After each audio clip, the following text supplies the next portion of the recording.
Hello दोस्तों, कैसे हैं आप लोग। आज की इस वीडियो के माध्यम से हम आपको बताएंगे टमाटर की उन्नत खेती के बारे में। इस वीडियो में टमाटर की खेती कब और कैसे की जाती है, उन्नत सीड्स किस्में, पौधे से पौधे की दूरी, खाद उर्वरक, दवाइयों की मात्रा, 1 एकड़ में आप टमाटर की खेती करते हैं तो लागत, लाभ, मुनाफा के साथ साथ दोस्तों हम बात करेंगे टमाटर की फसल पर जो बीमारी आती है उसकी रोकथाम, ज़्यादा पैदावार आप कैसे ले सकते हैं और टमाटर की खेती कैसे की जाती है।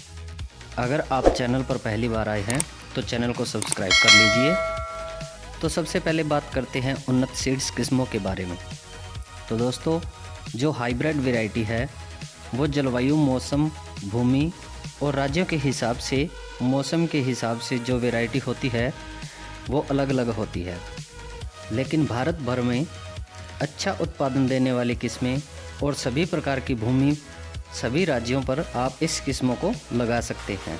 जैसे सोमनिस कंपनी की अभिलाष वैरायटी, सिजेंटा कंपनी की साहू वैरायटी और अर्का रक्षक जैसी वैरायटी को भी आप लगा सकते हैं। टाइम की बात करें तो आप इसे 12 महीने कर सकते हैं, लेकिन जो बरसात के लिए सही समय है जुलाई से अगस्त और गर्मियों के लिए अक्टूबर से दिसंबर में आप टमाटर की खेती कर सकते हैं। और जब भी आप टमाटर की पौध की रोपाई कर रहे हैं 20 से 25 दिन पहले आपको पौधों को तैयार करना पड़ेगा, यानी कि पौधों की नर्सरी तैयार करनी पड़ेगी। टमाटर की खेती आप सभी प्रकार की भूमि पर कर सकते हैं, लेकिन काली भूमि, काली दोमट और चिकनी दोमट मिट्टी का टमाटर की फसल के लिए उपयुक्त माना गया है। और जब खेत की तैयारी करें तब सल्फर की पूर्ति करें और एसएसपी और जिप्सम जैसी खादों का उपयोग कर सकते हैं। खेत की तैयारी के लिए आपको 1 से 2 बार कल्टीवेटर चलाना चाहिए। खेत को एकदम समतल करवाएं और मिट्टी को भुरभुरी जरूर करवा लें। उसके बाद आप बेड तैयार करा लें। अगर आप साधारण तरीके से टमाटर की खेती करते हैं तो भी आपको इस वीडियो में पूरी हेल्प मिलने वाली है। टमाटर की फसल में जो भी रोग, बीमारी इस फसल में आते हैं उसका नियंत्रण आपको इस वीडियो में बताया जाएगा। खेत को आप समतल कर ले। अब बात करते हैं टमाटर की फसल के लिए तापमान। तो दोस्तों, टमाटर के लिए न्यूनतम तापमान 14 से 15 डिग्री और अधिकतम तापमान 35 से 36 डिग्री का माना गया है। प्रति एकड़ सीड्स और पौधों की बात करें तो 80 से 100 ग्राम सीड्स की ज़रूरत पड़ने वाली है। या फिर आप पौधे लगा रहे हैं तो पौधे भी 2 प्रकार से लगाए जाते हैं, सिंगल लाइन और डबल लाइन। यदि आप सिंगल लाइन पर पौधे लगाते हैं तो आपको 8000 पौधों की ज़रूरत पड़ने वाली है। वहीं अगर आप डबल लाइन पर पौधों की रोपाई करते हैं तो आपको 16000 से 17000 पौधों की ज़रूरत पड़ने वाली है। साधारण तरीके से खेती करने पर सीड्स और पौधों की मात्रा बढ़ भी सकती है। अगर आप बड़े लेवल पर टमाटर की खेती कर रहे हैं तो सॉइल टेस्ट यानी मिट्टी की जांच जरूर करवा लें। इससे आपको पता चल जाएगा कि आपके खेत की मिट्टी में कौन कौन से पोषक तत्वों की कमी है। यदि मिट्टी हल्की है या फिर कम उपजाऊ है तो आप खेत की तैयारी कर रहे हों तो डीएपी या एनपीके दोनों में से एक 50 kilogram, SSP 50 kilogram, potash 30 kilogram और अगर दीमक की समस्या है तो आप फेप्रोनिल या क्लोरपायरीफास 1 लीटर का इस्तेमाल कर सकते हैं। और साथ ही गोबर का इस्तेमाल भी जरूर करें जब आप खेत की तैयारी कर रहे हों तो। अब बात करते हैं दोस्तों बेड की। तो बेड से बेड की दूरी 2.5 फीट रखनी चाहिए। बेड की चौड़ाई 2.5 से 3 फीट रखनी चाहिए और बेड की ऊंचाई 1 फीट रखनी चाहिए। यदि आप बेड बनाकर खेती कर रहे हैं तो ड्रिप लगाना बहुत ज़रूरी है। आप बेड पर मल्चिंग पेपर भी लगवा सकते हैं। इससे सिंचाई की आवश्यकता कम पड़ती है और फसल स्वस्थ रहती है और खरपतवार का जमाव बिल्कुल नहीं होता। अगर आप मल्चिंग पेपर खेत में लगाते हैं तो 10 से 15 हज़ार रुपये तक का खर्चा आ सकता है। अगर मल्चिंग पेपर लगाते हैं तो आपको पौधे लगाने से पहले मल्चिंग पेपर पर होल करना ज़रूरी है। और आप पौधे की रोपाई सिंगल लाइन और डबल लाइन दोनों प्रकार से ही कर सकते हैं। यदि आप डबल लाइन में टमाटर की रोपाई कर रहे हैं तो पौधे से पौधे की दूरी 1.5 से 2 फीट होनी चाहिए। एक बेड पर 2 लाइन आप लगा रहे हैं तो इसमें आपके 16 से 17 हज़ार पौधे लगेंगे। अगर आप सिंगल लाइन पर पौधे की रोपाई कर रहे हैं तो पौधे से पौधे की दूरी 1.5 फीट होनी चाहिए। इससे आपके पौधे की लागत 8,000 रहने वाली है। अब बात करते हैं दोस्तों, टमाटर की नर्सरी कैसे तैयार करें। नर्सरी तैयार करने के लिए अलग अलग तरीके हैं। साधारण विधि, आप भूमि में इसकी नर्सरी तैयार कर सकते हैं। आप बेड बनाकर भी इसकी पौध तैयार कर सकते हैं। प्लास्टिक की ट्रे और डिस्पोजल में भी आप इसकी नर्सरी तैयार कर सकते हैं। सबसे ज़्यादा फ़ायदेमंद प्लास्टिक की ट्रे में नर्सरी तैयार करना है। इसमें बहुत ही अच्छे तरीके से नर्सरी तैयार हो जाती है।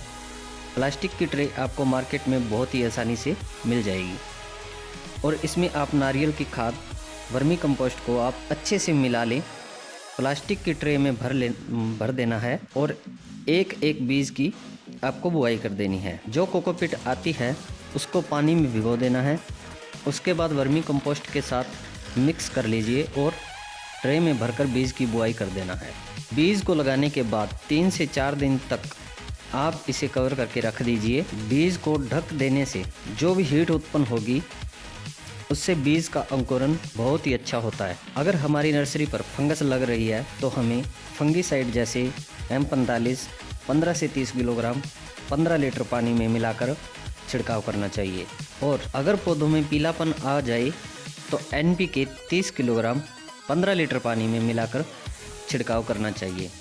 तो इस प्रकार आप नर्सरी तैयार कर रहे हैं तो आप इस प्रकार छाया की व्यवस्था कर लीजिए, क्योंकि नर्सरी तैयार करते समय छाया होना बहुत ही ज़रूरी है।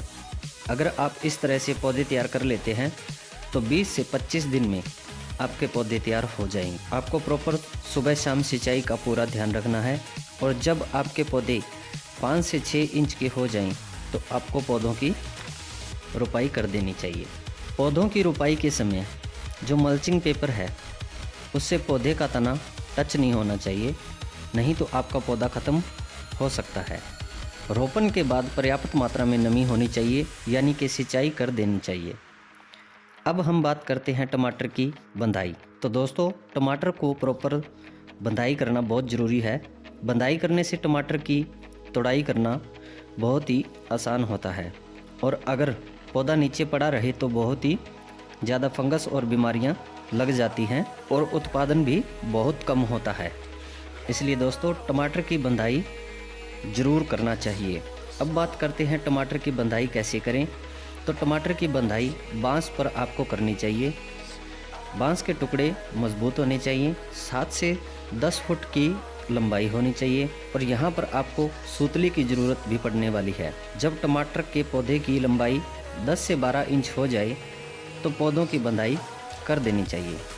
जो बांस के टुकड़े हैं उनको आप 10 से 15 फीट की दूरी पर लगा दें और बांस पर पौधे से लगभग 2 फीट की ऊंचाई पर रस्सियों को बांध दें और रस्सियों के साथ पौधों की बंधाई कर दें।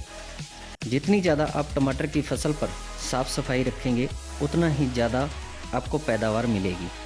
बात करें सिंचाई की तो गर्मियों में 5 से 6 दिनों के अंतर में आपको सिंचाई करनी चाहिए और आप ड्रिप से भी सिंचाई कर सकते हैं। और अगर आप ड्रिप से सिंचाई करते हैं तो 2-2 दिनों के अंतर में आपको सिंचाई करनी होती है।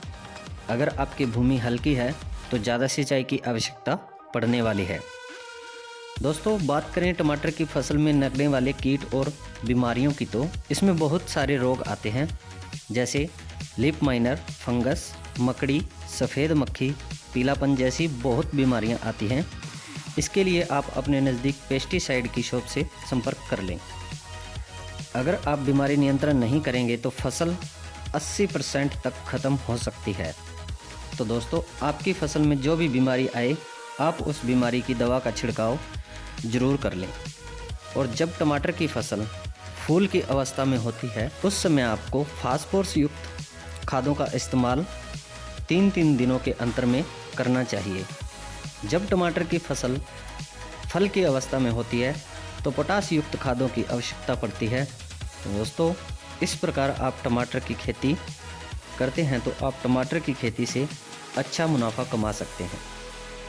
अब बात करते हैं टमाटर खाने के कुछ फ़ायदे। दोस्तों, टमाटर के नियमित सेवन से डायबिटीज़, आँखें व पेशाब संबंधी रोगों, पुरानी कब्ज़, चमड़ी के रोगों का उपचार होता है। कैंसर का खतरा कम होता है, सूरज की यूवी किरणों से बचाता है और त्वचा के लिए बहुत ही फायदेमंद होता है। तो दोस्तों, आपको यह जानकारी कैसी लगी? अगर अच्छी लगी तो लाइक ज़रूर कर दें और चैनल को सब्सक्राइब कर लें। धन्यवाद दोस्तों।